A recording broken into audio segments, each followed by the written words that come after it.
Hello, everyone. Welcome to the March 18th Call of Duty DFS Slate breakdown. Quickly before we get started, I want to say we're stepping up our game a little bit this week and probably going forward. Managed to find a couple useful spreadsheets to help look at things a little bit deeper. I'm not sure where this one is. I just kind of found this link on the Call of Duty Reddit, but it looks pretty pretty up to date from the things that I've seen and that I've checked out. And then this one, much more in depth, a lot crazier. If I remember, I'll try to leave the links to these in the description. Probably won't usually forget, but if I remember, I will. And then I want to credit this one to @IOUTurtle on Twitter. I don't know who creates the other one, but I appreciate the data collecting and all that stuff and putting it out there in the public for everyone. So thank you to him and whoever created this. Again, I'm not sure unless there's a way to check with the email or something, but yeah, we can go ahead and get started. Call of Duty's been not going great for us lately. It is what it is. I mean, we take some underdog shots, some favorites just not going our way, some stuff just not going our way. I feel like we've had some decent reads and decent leans. We've just not had much going our way. It's going to happen. Again, I'm not trying to devoid myself of fault. I've definitely made some bad decisions and bad reads and stuff on these teams. Specifically trying to get the Paris and New York underdog win. I think Paris still does have some upside. I think there's going to be some winnable spots for them. I don't know who they go up against in the future, but I think they had two winnable matchups last week. They didn't end up getting either of them, I don't think. They had a close second series, I know that much. I can bring that up. The easy match history checker here. I would need to go to the qualifiers. There we go. So yeah, last week Paris lost to LAG and Minnesota. I think those were pretty winnable matchups, maybe if they had a little bit more time together. Again, the thing to remember here is, although this is technically like the second qualifiers or like the second pseudo regular season, if you will, they had no break in between the first Major 1 tournament and the second set of qualifiers. Call of Duty is an extremely odd format, but essentially the way you can think about it is there's like 5 mini seasons that kind of culminate into one gigantic tournament at the end of the year. They kind of play for seeding for the most part, I think. So, but of course they still have like cash prizes and stuff. They're still playing for a good amount of money here. But for the most part, there's like a qualifier section where they play, I believe, five matches, kind of a round robin thing. They get seeded into the tournament that's called the major. They're called majors, major 1, 2, 3, 4, and I think there's 5. And then they play the tournament. Based on how you played it or placed in the tournament, you get seeding points, and all those points culminate towards the end of the year, kind of world championship kind of thing, or just call it COD championships. I'm not sure what it's called now, but yeah, then you play for big money and kind of the ultimate title there. So that's kind of the way we look at it. This is kind of the second regular season, if you will. They had very winnable matchups here against LAG and Minnesota. This one's a tough one against Paris. We'll talk about that today. I think New York's going to be a weird one. The thing with New York is, again, they did end up making the roster swaps. They got rid of, I don't think it's official yet, but the high assumption level is we assume that Neptune and Clayster are gone, and we think it's going to be Hydra and Crimsix, joined by Paul X, who substituted in for London last week. And they're either looking for a new fourth, or they might just go back to Neptune. We're not sure, but we know for the most part, Clayster's gone, and they're looking to make a second move. We don't know what's going to happen. We'll probably find that out soon, as they do play on the 19th. But either way, that's pretty bad for the New York. They seem extremely lost in turmoil. I think if they have a break and can manage to get some footing together, they're going to be an interesting team going forward. But for now, it's just way too bad. It's way too much for them. New York is easily the worst team in the league, I think, for now. I think Paris actually did show us some stuff last week, especially against Minnesota. Could have won the series, ended up losing the search and destroys. It happens. But I think tough matchup here today for London, or for them against London. I forgot to bring the tweet over, but for London, Paul Lex is not playing. They are getting Gizmo back. He's back in the States as he's a British player. I believe he had to go home for some personal matter or something. I'm not entirely sure. I hope everything is fine there, but he does appear to be back and with the team and ready to play. So it is going to be the full strength London team: Gizmo, Afro, Nasty, and Zero. They looked extremely good last week, even. I feel like the individual play from Zero even has been stepping up. His numbers have been improving steadily. He was kind of the weak point, but at the same time, he was also kind of considered the leader and veteran kind of presence on that team. So now that he's even pulling his weight individually, they're extremely dangerous team. They're probably one of the top. They're probably one of the three teams right now that can win the title, I think. It's between FaZe, Optic, and London, I think. Just because of what we said, London, they have extremely talented individual players in Nasty, Afro, Gizmo. They have a solid veteran leadership with Zero. I think he's the most winningest European player, or like any non-North American player pretty much ever. And I think it's not even close. But he's been around for a long time. He's extremely solid kind of veteran leadership presence. Exactly what London needs. This London roster is constructed very thoughtfully and very thoroughly. I like the team a lot. I think they're going to be a contender. And for that reason, it's tough to get away from London, I think, versus Paris here. Although we did see some improvement from Paris in their most previous series. I'm not sure what's going on with Jimbo. Kind of what came out after the fact was the fact that Jimbo was not kind of grouped up with the team, and he was unfortunately having to play from home, and apparently his internet connection is pretty poor at home. So he was apparently playing under really, really poor conditions, and it led to him kind of being unable to perform at all. I mean, it's tough. I kind of wish we would have known that. I don't know if that's been updated or not. I haven't seen anything about that, but either way, he got absolutely decimated and obliterated in like every aspect you could imagine. Let's see if his numbers are here. He had 61 and then 12 DraftKings points, and this was a 5-game series, by the way. He had 50 kills, 100 deaths. He had got doubled up in the deaths department over his kills. I feel like a bad match is like 75 in 100, maybe. So getting 50 kills, 100 deaths, that is an absolutely abysmal performance. It's like playing 3v4 or even worse. Maybe that situation's kind of been resolved. I'm not sure. I've not seen anything again, but it's really tough to buy into this Paris team. They're still probably bottom 2, but I think New York is on another level of bad compared to them. I think Paris is a little bit more fight in them, but I think, again, if Paris is like the 11th best team in the league, London is like the 2nd or 3rd best team in the league. Probably 3rd. I just think this is definitely going to be one-sided. London's looking really strong in every game mode. We could pull up the new kind of like spreadsheet option here. As we could see, they're 14-6 in hardpoint, 7-6 in search, although they've been looking a little bit better. They're still playing this Berlin, which is kind of suspect. But control's looking decent there as well. I think a lot of these games, these numbers feel a tad misleading because they've played a lot of elite teams. Like they went through the gauntlet at the first major. They played Toronto, Optic, and FaZe. It's tough. Their numbers are going to look a little skewed, but I think overall those are the only series they lost. They did drop one to the LA Gorillas earlier, but they're beating everyone else except for Optic and FaZe, who are without a doubt like the upper echelons of teams. I think that's going to continue. The main thing here is as we transition over to the vetoes, you guys are going to hear me say this what is that word? Vehemently? I don't know.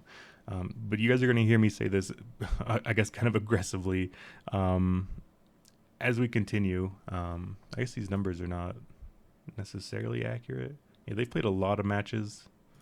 They have 6 of these. This is probably like regular season only, I'd imagine then. Um, but the hardpoint vetoes and looking to try to get onto Bocage, um, it really just does that matter that much. I kind of don't know how else to say it or other ways to put it. The hardpoint map Bocage just produces so many more fantasy points. It really is similar to like Coors in baseball or something similar. Like it really is just kind of like a different playing environment, and it's so much better for DraftKings scoring.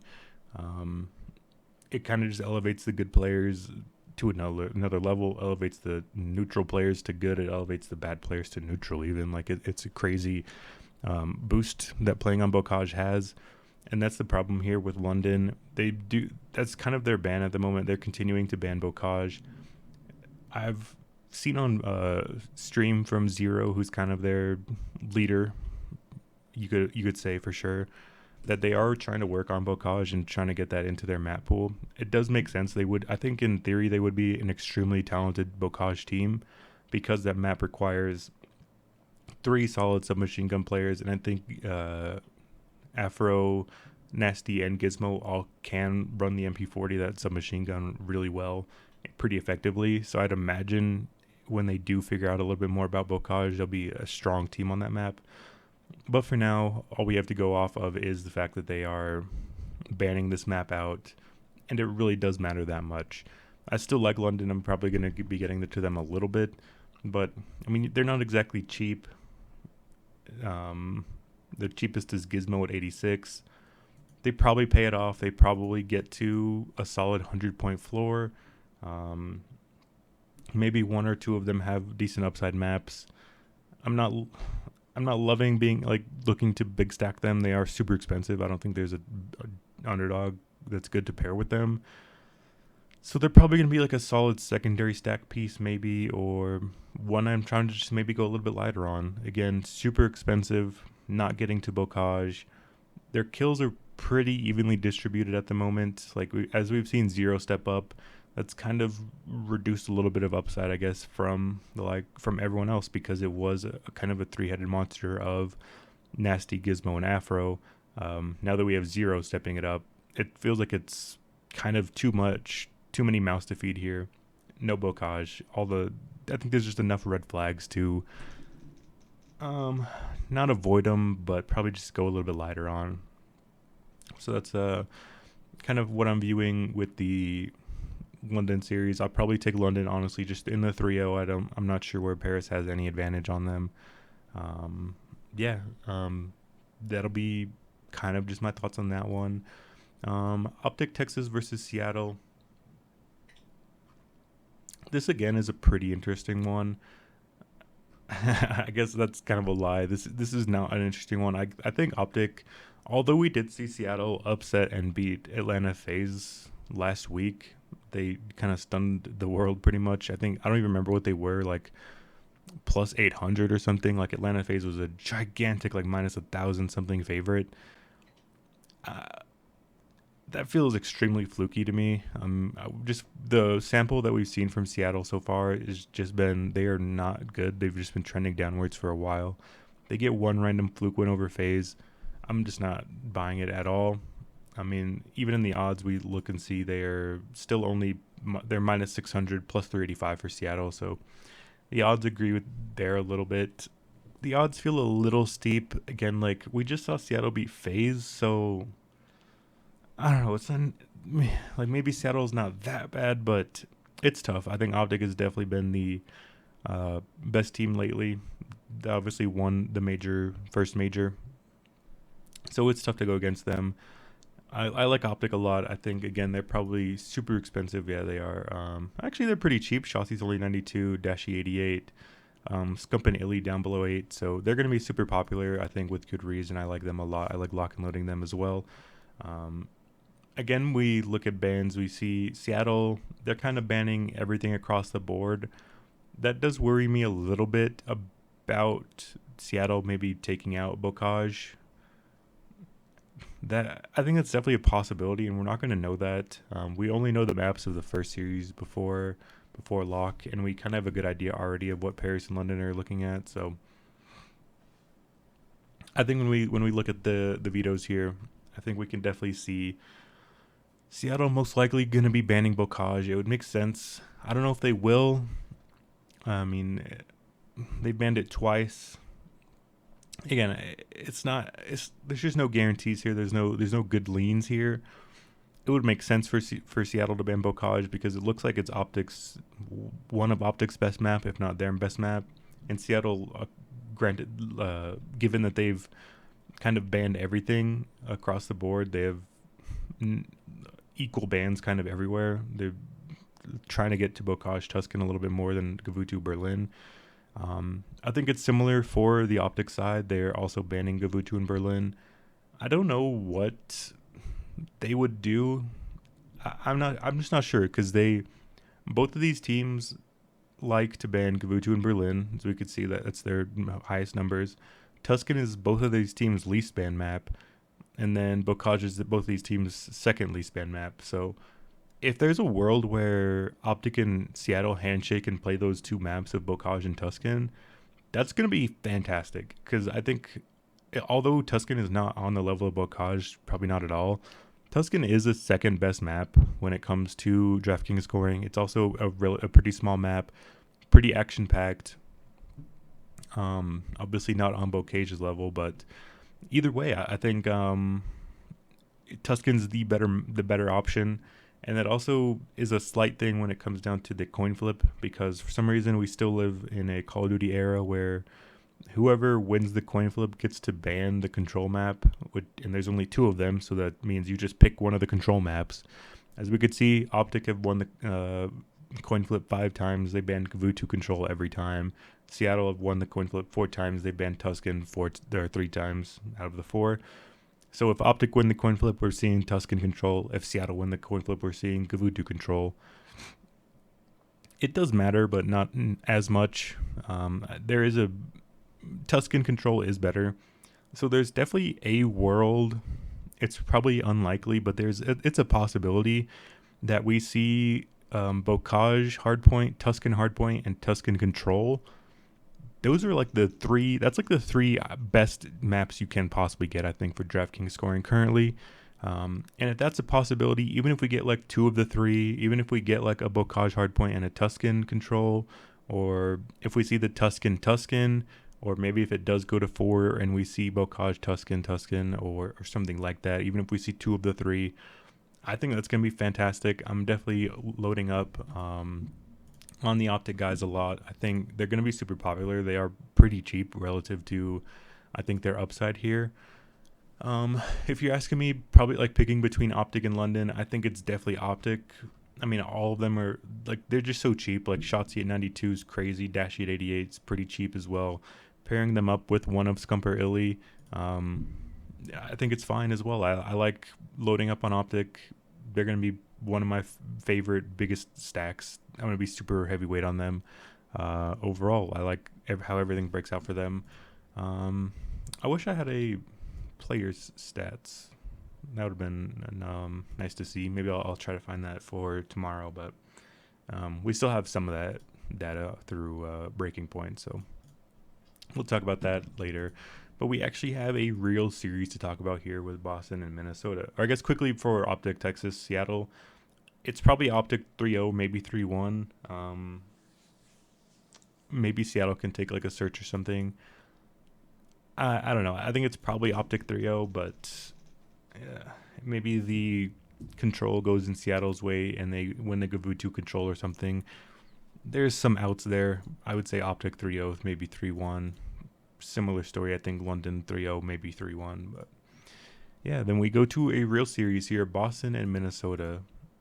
This one's pretty interesting. On the Bovada odds here, we have Boston minus 120, Minnesota minus 110, so slightly into Boston. The thing to note here quickly is there is varying line movement here with Minnesota Boston. The way we can tell this is because the default spread is set at Minnesota minus 1.5 and Boston at plus 1.5.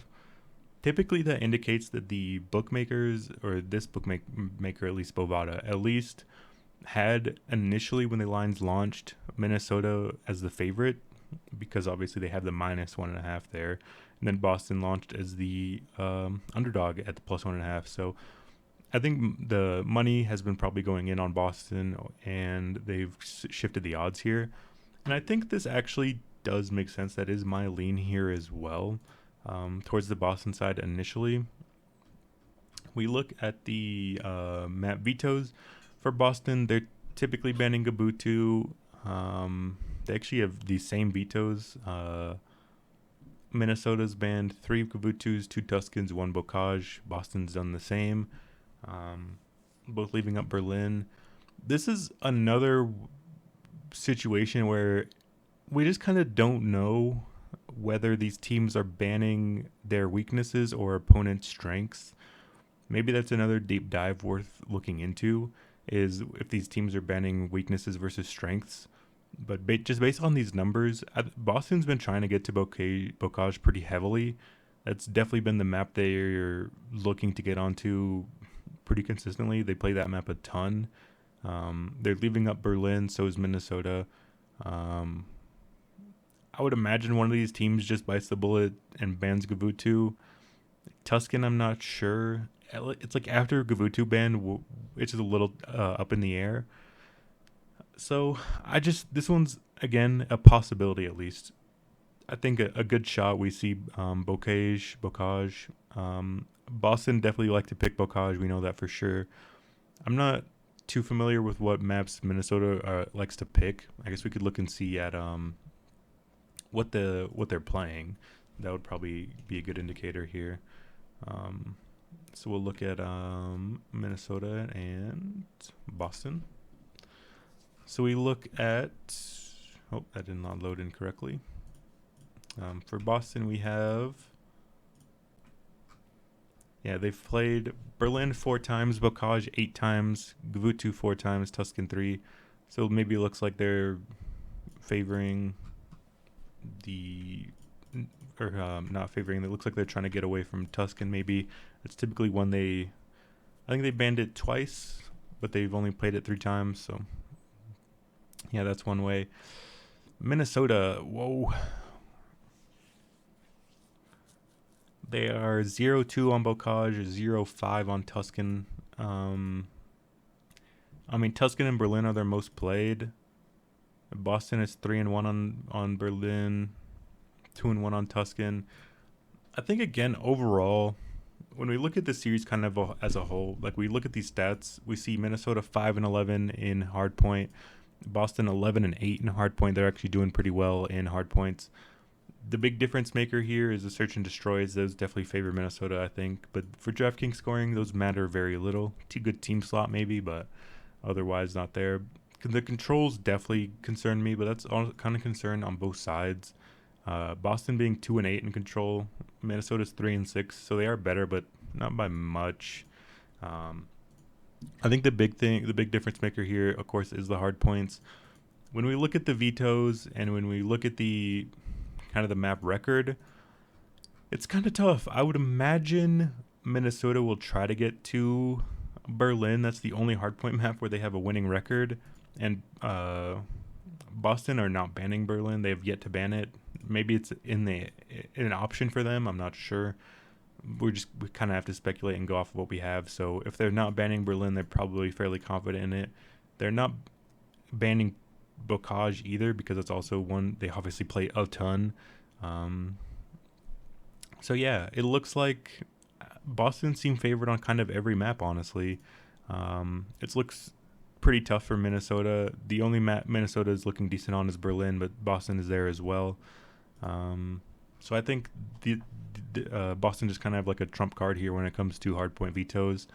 Hopefully we do get the Bocage. Boston obviously do like to play it a lot. They've played it a ton. Maybe I think it would make sense for Minnesota to ban Bocage. That's their least played map. That's probably the one they're trying to avoid. I could see them banning Bocage, but then I think if they do ban Bocage, I think Boston will probably just go to Tusken. So that's obviously one where Minnesota is 0-5 on. So I think either way, Boston are going to have a good hardpoint pick, and I think out of the options for Minnesota between Berlin and Gavutu, I'd imagine they end up on the Berlin. Um, One of these teams is probably going to ban Gavutu. I'm not sure which one, but um, either way, I think the Minnesota picks are not good options. I think Boston will have two good options, so the hardpoints definitely favor Boston. Again, and that's kind of what it comes down to for me. Although, again, we do look at the controls. Boston typically ban the Gavutu control. Minnesota ban the Gavutu as well. So hopefully either way, Boston ban Tuscan and Minnesota ban Gavutu here. In terms of their records, Minnesota's slightly better on Tuscan. Boston's bad on both. So control a little bit favor Minnesota probably, but I think if you're saying Boston, I think is a good favorite in both of the hard points, and the control is close but favoring Minnesota a little, you probably just need to go to the Boston side again. For DraftKings purposes and for DFS scoring, winning those respawn game modes, winning those hard points, the map 3 control, those matter a ton. Those matter a lot more than everything else. You can have more. I mean, we've seen absurd DraftKings scoring on hardpoint matches, especially Bocage if we do end up getting Bocage either in the second or third series. So that's where I'm lock and loading these players from. Yeah, we can look at the players now that we kind of have a good idea of our teams. Again, I do think, I guess quickly, I didn't really touch on the underdogs that much, or the perceived underdogs. I don't know. It's just tough. I really don't like getting to any of them. I do think there is some merit in playing somebody like Temp. He's an extremely talented player. His team is just really bad, so it's just really tough for him to perform typically. He can pay off 8,600. It just feels unlikely. He needs to do so well individually. It's tough. On the Seattle side, they're probably a little undervalued. I think specifically accuracy. He's been one of their better players as of late, although maybe its numbers aren't showing it quite to the level. They do have some bite to them, but I'm personally just not there. I think, again, the optic maps are really good. I'm just not buying Seattle after one series win. That's all. It's tough. I don't want to just give out these triple favorites, but I think that's kind of what you have to do here, honestly. It's pretty gross. I don't like doing that. Maybe we could just find a unique combination or something, but I think when we look at pricing, Boston's pretty cheap, and I like them. I like their chances to get a Bocage or some decent hardpoint maps. Optic is pretty cheap. I like their map set a lot. They have a really good upside when it comes to the map set. London, Paris. I like London to win. I don't love their pricing. I don't love their map set, so it's probably the place I'm going to try to go a little bit lighter on. If I'm choosing between London, Optic, and Boston, London's probably going to be the one I give up on. I'll try to be heavier on the Boston and Optic side. So, yep, that's how it's looking. We kind of have a good idea of these players off the top of our head. When it comes to London, it's kind of equally spread out over a lot of these players. They've all been doing well. I mean, we can look at the stats anyway, but head over to the overall kill death ratio. What do I want to put in? We'll probably just leave it at kind of all this stuff that's mattered, and maybe change it if we need to see something else. We have Texas, London, and Boston. So as we could see, Dashy's kind of separating himself a little bit. There's something to remember here is it doesn't show it on this page necessarily. I'm not sure why, but engagements per minute definitely does matter. It's on the team page. We could quickly look over. So we have Texas, Boston, and London. When we do look at the hardpoint engagements per 10 minutes, I like to have this number pretty high. That just means that they're more action-packed, they're more in your face, they're getting a lot more overall kills. We could see that translate to the kills per 10 minutes. Kill death ratio is nice, it does matter, but if your engagements are low, your kind of upside is capped. And if we see someone like Caps at all, who has a really good overall kill death ratio while also maintaining high engagements and high kills, he's going to be someone you like to get a lot of because his upside is higher. He's obviously an insanely individually talented player. He also is an aggressive player at the same time. Um, when we look at Optic, I think these numbers are going to be a little bit more pronounced. As we can see, Shotzi and Scumpy, their two submachine gun players, are going to be at the top of this list. Shotzi eclipsing the 50 mark. As we see Dashi down at 43, one of the lowest engagements per 10 minutes in hardpoint. So that's just kind of the little caveat there when you are looking at those kill death ratios. So that's just kind of something to keep in mind a little bit. His upside just a little capped, more so compared to the other guys like Shotzi, like Capsidal. When we look over at London, these guys, as you guys could see, pretty evenly distributed. The numbers are pretty low altogether. As we could see, Gizmo the highest at 46. I mean, we have to throw Pollux's numbers out, but Gizmo at 46, Afro at 46, Afro, Nasty, they're all at 46. Zero's a little bit lower on 42, so that's just something to keep in mind.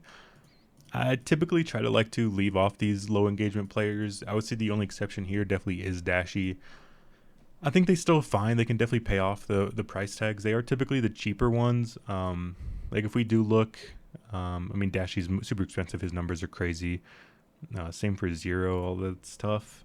Like on the Boston series, Methods is the cheapest player here. He does have good numbers. He's pretty likely, I think, to pay off that $6,400 price tag. That definitely seems pretty underpriced, because we know he does have good numbers. Like, engagements do matter, but not that much. Like, if he's still going like, I don't know, 19 and 15, what is that, like 25 points or something? I don't know, something like that. But the point is that they can still put up decent numbers. It's just a little capped in terms of upside, and I like to have a little bit more sprinkle of that upside. I think it's fine if you end up on Methods for sure. I think he's fine. I think where's the tab here? There we go. When we look at these overall players, I think a lot of them are fine and viable. Kind of the only ones I'm going to X off are Zero. That's probably it, honestly. Like, I feel like everybody else does have some upside, some potential, some scoring avenue. Again, with the caveat that I'm a little bit lower on London overall. I like Optic a lot. I like a lot of the Optic players. It's tough because it feels like you definitely kind of want Shotzi, Dashi. Those are the top two for sure. I prefer Illy over Scump, but we've definitely seen some more ceiling performances from Scump as of late, so that's something to keep in mind as well. If we were to look at just Optic from, I think, like, just have they played one series only, but Scump's numbers were bad. If we add the LAN here, he was pretty good on LAN.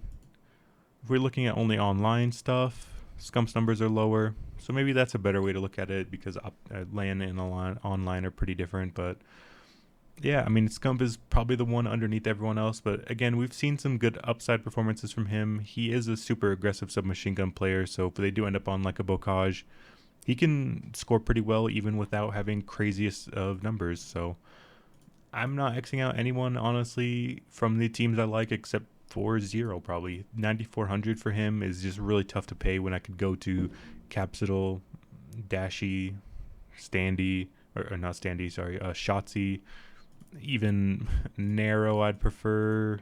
I don't know, like, there's just so many other options I'd prefer to get to other than Zero at that price tag. So yeah, that's gonna be it for me today. I think it's kind of a boring triple favorite slate for me here. I think there's definitely a case to be made with Minnesota. I think those numbers are fair. I think when we just look at the DraftKings scoring and how the respawn game modes affect so much, the money line does feel a little bit deceptive. I think if we were to look at the individual maps, we see Boston is a pretty decent favorite here in the map 1. Minnesota is a favorite in the map 2. Minnesota's a favorite in map 3 even by a good bit. That's kind of interesting. I don't hate this. I think the controls are pretty close. not that distant. I don't know. I'd probably just leave that alone, but that seems a little weird to me, that price on that map 3. But that's kind of what I'm saying here is like the money line's deceptive because we see Boston as a good favorite to win the hard point game modes, and I think that's fair. So yeah, I think yeah. Overall, look at the slate. Love Optic. I think Optic is number one option for me. I think their map upside they have is tremendous. I'm looking to go pretty heavy on them overall for sure. Boston, a close number two. I think they have some decent map upside. They have a decent kill upside as well. A good players. They're also super cheap. Um, Methods is maybe the one I'd lean to leave off, but I think again he's fine. If you want to do like a TJ Halley and Methods, I think that's definitely fine. If you want to get like a heavier optic stack, I think that's fine for sure. Um, you could honestly make the case to do something similar with optic. If you want to do Scump and Illy and then do heavy with Boston or something, like those things are possible. I'm not Xing them out. It's just like if I'm trying to pick 3 out of the 4, I'm probably leaving off Scump. I'm probably leaving off Methods. That's just me. And then I'm probably just Xing out 0 anyway. Again, kind of went over all the reasonings on that beforehand. So yeah, wish I had some interesting hot takes here. Probably not much to go off of really. But sometimes you just got to ride the triple favorites and try to get a right combo of them and go from there. So that'll be it for me today. Hopefully you guys enjoyed the a little bit different, more advanced style breakdown. I know we didn't get to use the team stats sheet that often or that much here, but it kind of is a weirder version of the breaking point website. So try to find some player stat sheets. Maybe that'll be helpful, but that'll be it from me today either way. So hopefully you guys can make some decent lineups, win some money tomorrow. And I think on the tomorrow's video should be on the March 19th slate. That one looks a lot more interesting. Quick look ahead: Atlanta, London, close, super interesting. New York, Paris, really bad teams, close, super interesting. Florida, Texas, not close. Definitely favored Optic Texas a lot in that.